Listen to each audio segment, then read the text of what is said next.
Welcome to Canadian Affairs.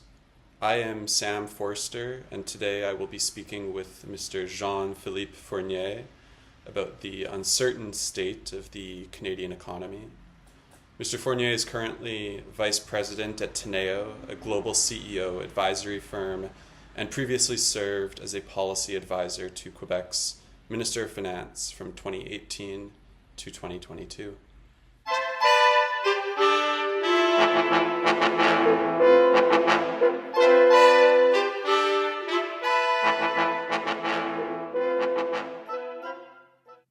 Mr. Fournier, thank you for being here. Thanks for having me. I would like to begin, and I'm sure this will come as no surprise to you, with the topic of tariffs. As of today, after months of anticipation and unsuccessful trade negotiations, the Trump administration has imposed a 25% tariff on Canadian goods. Since the tariffs were first announced, observers on both sides of the border have speculated that the threat of these drastic measures was merely a negotiating tactic. Are you surprised that the tariffs have actually come into effect? I think it's been a roller coaster ride, and I think that anyone who says that they expected this to happen or could have seen it coming are probably lying. Um, I, I think everyone was kind of expecting, quite frankly, for the 30-day deadline or extension that we received back in February, early February, late March, to kind of happen again, and that we would get another 30-day extension. And I think that's why we've been hearing so much talk about an election in March and, kind of assuming that this was posturing, etc. But now what we're seeing is, for the first time, seriously understanding that these tariffs are definitely not a negotiating tactic. They're not about the border, even though we've been told time and time again that you have to take Trump literally. That was not true. These tariffs are, if you believe Trudeau, one way to literally ready us up for annexation, which is absolutely crazy when you say it out loud, but this is what the Prime Minister of Canada is saying. And they're also a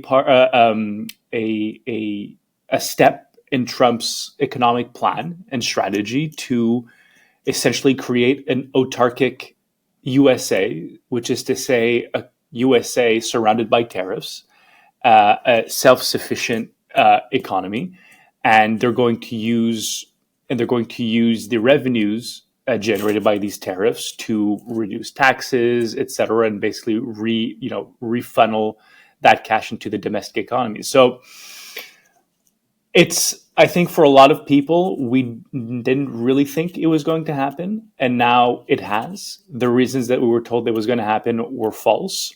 They're a little bit more nefarious than we initially thought. And now I think it's up to the PM, the current PM, the new PM that'll be announced next week after the Liberal leadership, and who knows, the PM following a change in government after an election to respond to that. But we are in a completely new world, and we're only March 4th. Throughout the first few days of February, I believe it was the first week that I noticed this, you posted a very interesting thread about internal trade barriers informed by your time working in Quebec's Ministry of Finance. You used the term diverging regulatory creep to describe how the development of idiosyncratic regulatory frameworks has created friction in interprovincial trade. What is diverging regulatory creep? Yeah, so I think the first thing that's really important to realize or to understand when we're talking about interprovincial trade barriers is that these aren't tariffs like we were just talking about, right? They're not a tax that, or like a very visible flat fee that provinces put on each other's goods to, put up barriers. What they are is, well, they're a lot more sneaky than that, right? They're a lot more difficult to detect. And what they are is exactly what you just said. They are regulations that when you look just at those regulations on their own, say on a piece of paper, and in every province's legislative library, there's no problem with them. There's no. For example, one really great example is the length of a trailer truck between provinces. Every province, not every province, but a few provinces have different lengths that a trailer truck needs to be for a certain type of good. So if you're in Alberta and you look at whatever that length of your trailer truck is, you don't look at that and say, that must be a barrier. So, okay, well, that's the length of a trailer truck to carry, I don't know, lumber. All right, fine. But Saskatchewan has a different length. And then maybe Quebec has a different length. So it's when you look at rules and regulations in a province relative to the other provinces that you see that there are barriers. It's what we call non-tariff barriers. And that's what we're dealing with across the entire economy. Rules that have not been put up in a nefarious way. They've not been put up in a way to stop trade. They've not been put up in a way to hinder, fellow Canadians in other provinces. It's just different rules, set of rules that each province has adopted, over the course of decades and decades and decades, not really caring or maybe even realizing that other provinces were adopting different sets of rules and what impact that would have for goods and services flowing between those jurisdictions. But the result is these massive barriers that are costing the economy about $200 billion a year. And we're in a situation now where, and you talk to a lot of entrepreneurs and they'll tell you the same thing, where it's oftentimes easier to do business, especially if you're in a coastal province, so either in the Maritimes or Quebec or BC with Asia or Europe, than it is to do business with a central Canadian province, say Alberta, Saskatchewan, or Manitoba, because of those barriers. Whether they're logistic or whether they're on logistical issues, for the trailer trucks, et cetera, or whether it's the movement of labor, because it also affects individuals, it doesn't just affect companies. So that's what that regulatory creep is. Just that. It's like it's an accident, quite frankly. I think we could qualify barriers, most of them. Maybe not the alcohol trade, which everyone knows about, but it's accidental kind of creep of regulation that has created a really almost impossible web of regulation across the Confederation that makes trade almost impossible, or much more difficult than it should be. Right. Throughout Canadian history, Quebec has often had different economic priorities than the rest of Canada, particularly on cross-country energy infrastructure. Do you think that the imposition of tariffs could usher in a new era of cooperation between Quebec and the other provinces? I do. Well, first of all, I hope so. But also, I think that we're seeing some of that happen. We've seen some polling, and this is just incredible stuff, like incredible, absolutely astounding numbers. We're seeing numbers where Quebecers are supporting an east-west pipeline, which would, de facto go through Quebec, to the tune of 75%, which Angus Reid, this is an Angus Reid poll, came out a few weeks ago. So 75% of Quebecers approve of a new east-west pipeline. This is completely unheard of. We are now hearing talk of there was this huge project for liquefied natural gas, LNG, over in the Saguenay area. And what that project was taking natural gas from Alberta and then moving it through pipeline all the way to Saguenay. So going through, thousands of kilometers, all the way to the Saguenay, liquefy it, compress it, and then export it from the Saguenay through the river system out into the ocean to Europe and then possibly even Asia, etc. Well, that was canceled in 2021 for a bunch of silly reasons. But now Quebecers are over 60% in approval of this project if ever it was to come back. And so the support is there. The people agree with it. And quite frankly, if you look at polling in the past, support has always pretty much been there almost at every time. Maybe not as high it is now, because now it's almost, we're talking about almost unanimous numbers, or like or at least consensus numbers, that's for sure. But support has always been there in some way or another. I would, around 50%, maybe plus or minus 5%, but support would usually be there for an LNG project or for an east-west pipeline. Where you would, then get into an opposition was at the government level, because you would always have this really big, even though they're small, very vocal minority, like absolutely vehemently opposed to any of these projects. And so they would, the government would always say there's no social acceptability for these projects. And even if your interpretation of social acceptability was consensus, because it could be, even though the government has never actually put out a definition as to what they consider to be social acceptability. So say you consider consensus, which is a very, very high bar. If we used a consensus for any other project in Quebec other than energy projects, we wouldn't have built much in the last 50 years, but I guess there are different criteria for different projects. If we use consensus, well, now we have that. So we can't use the excuse of social acceptability, or the government cannot use the excuse of social acceptability to stop these kinds of projects. And quite frankly, we're talking about an approval rate for these East-West pipeline or LNG projects that are higher than other projects that are currently going ahead, right? We're talking about that dual, like that, conflicting requirements for projects, or for we're talking about 50 to 60% only approval for the Quebec Third Link, or 40% approval for the tramway in Quebec City as well. But we're still going ahead with those projects, even though they have a lower approval than energy projects currently do. So it'll be a question of, first of all, will this be permanent? Is this a permanent switch in public perception? If it is, we absolutely need to take advantage of that. And if it's not, will we miss our opportunity? Perhaps. But one other thing that I would add to that is that just having a government saying, or the Quebec government saying yes to these energy projects, that's not going to be enough.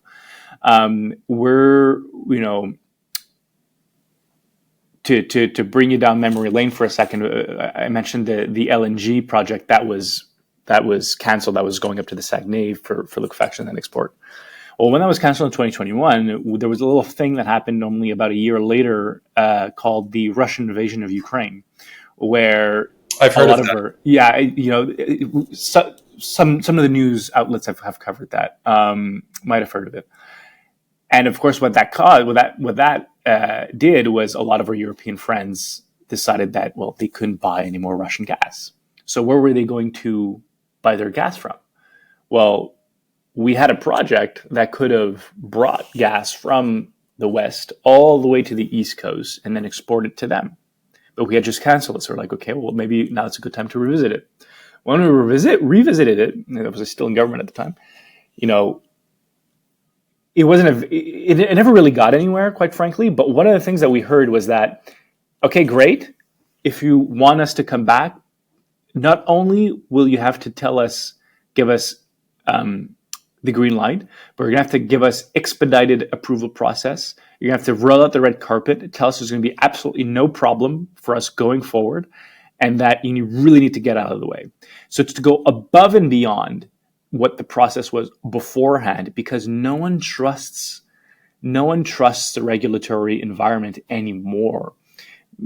I would say definitely in Quebec, or maybe even Canada-wide for energy projects, which is probably why you haven't had any company step forward to say, okay, let's revive Northern Gateway, let's revive Energy East, let's revive the northern branch, or seriously consider adding the northern branch to Trans Mountain, which was initially in the plan, but then it was canceled for lack of funding, because companies are afraid to stick their neck out, and I think they're unsure if the current support for these projects is going to stay long term enough, or long enough to get these projects out of the ground, build them, finalize them, because we're talking about projects that will take 5 to 10 years in some cases to build. So just having a 6-month, increase in support for these projects is not sufficient to see this go. So all that to say, to answer to your initial question, if Quebec will change its tune on projects, especially energy projects, and maybe more align itself with the rest of the country in terms of economic development, there is a change in the last 2 months that we've been seeing thanks to these tariffs. The people have always usually been in favor of these projects, but now they're even more so, much higher than they used to be. And even at the government level, there's starting to be an understanding that, okay, maybe not only was it a bad move, but we've actually been contrary to our interest to have blocked these projects for so long. So maybe we need to revisit these. And there are benefits to us if we do have these projects go ahead. So it might be time to sit down and reevaluate some past assumptions. Now, whether any of this will actually result in actual projects coming out of the ground, only time will tell. And no one knows. Even the government doesn't know, because who knows what will happen. But today with the tariffs, I think it's another. I think it's just another proof point to say, guys, like, we have the means to be at the very least self-sufficient in terms of energy, and absolutely also the tools to become a global, super energy superpower. I think it was Harper who first used that term. We just need to do it, right? Right. We are just under a week away from the end of the Liberal leadership race. Who do you think will win? And what do you think will be our new Prime Minister's approach to this trade war that we find ourselves in? I think that Carney will most likely win. I'm not sure he's going to win on the first ballot, but I'm pretty sure that he's going to run away with this, which is not a very, it's not a very hot take, unfortunately. But if I will stick my neck out a bit in terms, just for a bit of fun, I think that Karina Gould might run away with the second position. If not on the first ballot, then definitely on the second one, because Carney might not be able to bury this on the first ballot if. Because there have been a few polls about this, and they may suggest a closer race than anticipated, at least a much closer race than what fundraising numbers might suggest. So that's to be seen. But I think Carney's going to win. But Karina Gould, with her, some would say surprising, but very impressive performance in the debate, and especially post-debate during her press conferences. She had a very impressive performance there, and I think that especially if enough Liberals were watching, that could score her a few points. So that's definitely to watch. Now, in terms of what that will mean for our response, to be quite frank with you, I think that it won't change dramatically with a Carney in charge. I think that in terms of the meat, like the actual response, it'll stay sensibly the same. However, I think that because the team's going to be very similar, right? So a lot of people who are around Carney right now are the people around Trudeau. But I think that Carney will maybe bring definitely a different tone to the response. A tone that Canadians might be used to because of some of us remembering him from the 2008 financial crisis. More cautious, more diplomatic. Yeah, like more like bankery, kind of. Some might even say less theatrical than. Definitely less theatrical, that's for sure. For better or for worse. But definitely a different tone. But I think that we're going to see the same. Like I don't. If anything, he might make the the retaliatory tariffs possibly higher, marginally, just to say that he's done something more. But I think that we're going to see essentially the same thing, and then maybe a slight difference in tone because he's going to, Carney's not Trudeau, in terms of personality, in terms of presentation, etc. So, I don't think we'll see a huge difference. I think that what he'll do in his first week or weeks, because maybe the timing of an election has slightly shifted because of these tariffs. I think everyone kind of expected an election to be called mid-March, late March at the latest. I think that now with the tariffs actually in place, that might have changed. Carney himself in the debates said that, I need a mandate, except if, and I'm paraphrasing, but except if we need to respond to these tariff threats. And well, they're here. I think everyone, to go back to the first question, I think everyone assumed that it wasn't going to happen, so it wouldn't matter, and that we're going to get another 30-day reprieve, go into an election, and then deal with it afterwards. But nope, they're here, and I think it's in the cards that one thing that would be definitely different from Trudeau, or at least different from the last 3 months. I think Carney is going to try to might try to take some time to present like a relief bill, maybe try to reach across the aisle with the NDP, even Pierre Poilievre, quite frankly, to try to go across party lines to make sure that the house doesn't burn down while they're in an election, because I think not only is it bad optics, it's also bad for the country to go into an election while everyone's just absolutely crumbling under 25% tariffs, and there's been absolutely no federal government response. So I think we're going to see that most likely. So that's probably going to be the biggest thing from the new leader. When you add in what's happened today, is that the election timing that we thought was going to be imminent, March 24th, 25th, 26th at the latest, at when the House resumed, might be pushed back by a few weeks to give, not to October, but by a few weeks to give time for this new government to, wrap themselves around the flag and provide some relief before plunging the country into an election. Right. I recently interviewed the economist Trevor Toom at a productivity conference here in Ottawa, and he told me that Canada has basically made all of the trade deals that we can make with non-American partners. Mm-hmm. When you look out at the world, do you see any countries that Canada should be building stronger economic ties with? So these kinds of questions are always, I like them because it provides me an opportunity to say, governments can only do so much, and the people that are actually going to build these trade ties, well, are the companies themselves, right? They're entrepreneurs and they're business people and they're tradespeople, etc.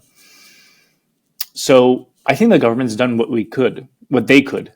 We signed, I think we're one of the countries, if not the country with the most number of trade deals, or at least access to the biggest market tariff-free. Maybe not true anymore with the U.S. tariffs, but we used to be the biggest free trade nation in the world. And yet the U.S. is still 70% plus of our export/import market. So the problem there isn't the government not doing enough, or not signing enough deals, or not, doing enough trade missions, or doing enough Team Canada, delegations to this capital or this capital. It's just for our entrepreneurs or businesses to look at these markets as opportunities and then exploit them, right? So yes, trade has gone up since we signed CETA with Europe, but not enough. We don't even have, unless it's changed very recently, we still don't have a new free trade deal, or failed to sign a free trade deal with New Zealand and the UK for a few reasons, including supply management. But I would assume that in terms of ease, to do business with. I think the UK and New Zealand are probably way up there because of the proximity, cultural proximity. Than say, for example, South Korea, uh, or I don't know, Spain, but we haven't. So maybe those two places would definitely be a place those two countries would be a place that should be prioritized because of the cultural proximity. Because again, most of the tools that the government can provide entrepreneurs are there. It's just that they need to exploit it, and the easiest after the U.S. to do that would be either countries that are close. So okay, well, unfortunately, there are oceans on both sides of the country, so that's not really, other than the U.S., everyone's kind of in the same boat there. Every other country's kind of in the same boat. So the next criteria would be cultural similarities, and the countries with the biggest similarity would be either France for Quebec, or UK for the rest of Canada, or New Zealand or Australia. And out of those four countries that I named, half of them we don't have a trade deal with. So maybe maybe the very few places that we don't have a trade deal with are actually some of the most crucial places that we should have one. So probably those two places. But again, it won't matter. It won't matter if we do sign those deals and businesses don't, start exporting there, import from there, open up new shops or whatever there, because they're the ones who are ultimately responsible for that. Right. My final question is, are you optimistic about Canada's future on a day like today? Um, I think Canada's always had an absolutely fantastic potential. Quite frankly, I think it almost has, in some regards, potential greater or at least equal to the United States,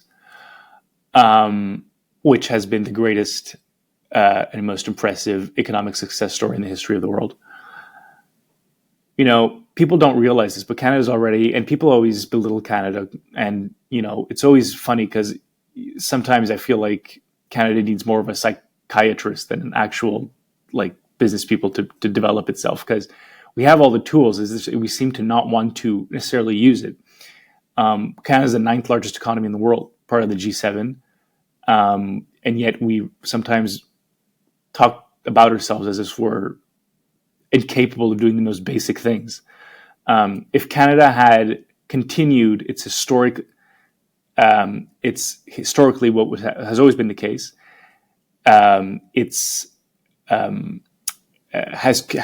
continuously tracked the economic growth of the U.S. since 2015, right? Since the beginning of the 20th century, Canada and the U.S. economic growth has always been pretty much following each other. In 2015, there was a divergence. If we had continued those trends from 2015 to today, Canada would not be the ninth largest economy in the world; to be the fifth. Okay, it will actually be the sixth and just about to hit the fifth. So that, just to put that in perspective, that means the only countries with a bigger GDP and bigger economy than us would be the U.S., China, and Germany and Japan. That's it. We would have a larger economy than all of the other majors in Europe. So we're able to do this. And, what's been holding us back is not because we fundamentally suck. It's not because we fundamentally are incapable of doing it. It's not because we don't have the capacity to do it.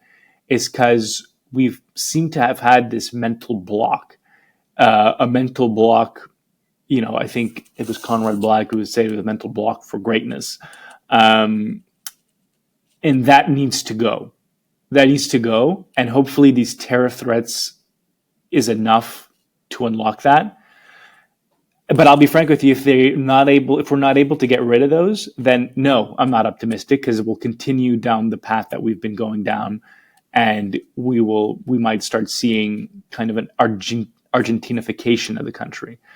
But if we're able to go back to the Canada that was there in the early 1900s, a Canada that built historically great achievements like the Trans-Canada Railway, who built a G7 country through a wilderness that spans a continent, that built the St. Lawrence Seaway, that unlocked the potential of the Alberta oil sands, that built dams in the north of Quebec,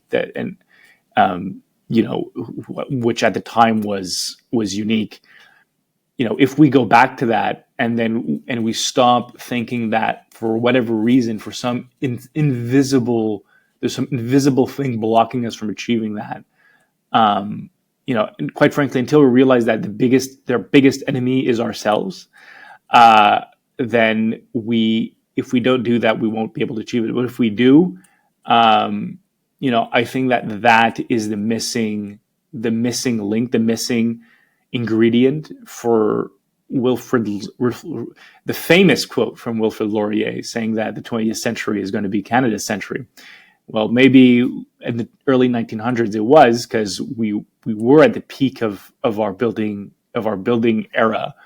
Well, if we get back to that, then maybe the second half of the 21st century could be Canada's century. But we have to seize the potential that's in front of us, or else not only are we going to progressively lose our standards of living, maybe get poor, but other countries are going to take advantage of those